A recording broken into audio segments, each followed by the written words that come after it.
مرحبا، جبت لكم الطريقة الأصلية لتومية المطاعم السورية.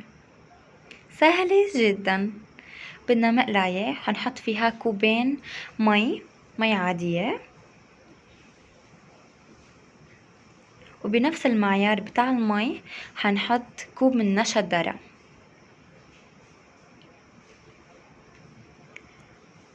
ورح نقلبهم على البارد لحد ما نفك كل التكتلات. وهلأ حننقلهم على النار. حاولت اني اورجيكم كل المراحل. شوفوا شلون هون بدأت تجبل معي،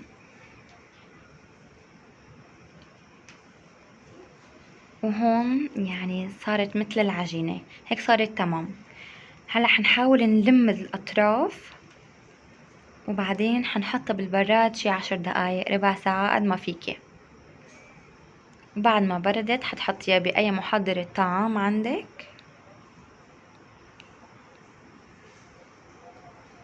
وحتحطي لهم كم سنتوم شي 7-8 هيك، وحطي لها معلقة ملح صغيرة، وبراس المعلقة حمض الليمون هيك شكله للناس اللي ما بتعرفوا.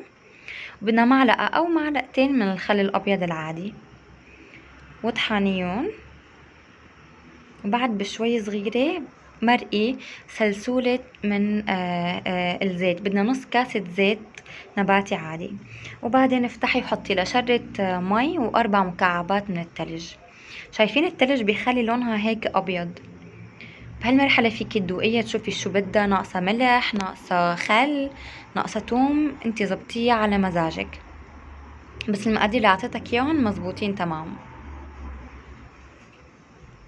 شايفين شلون كريمي وماسك حاله، على عكس المايونيز التاني.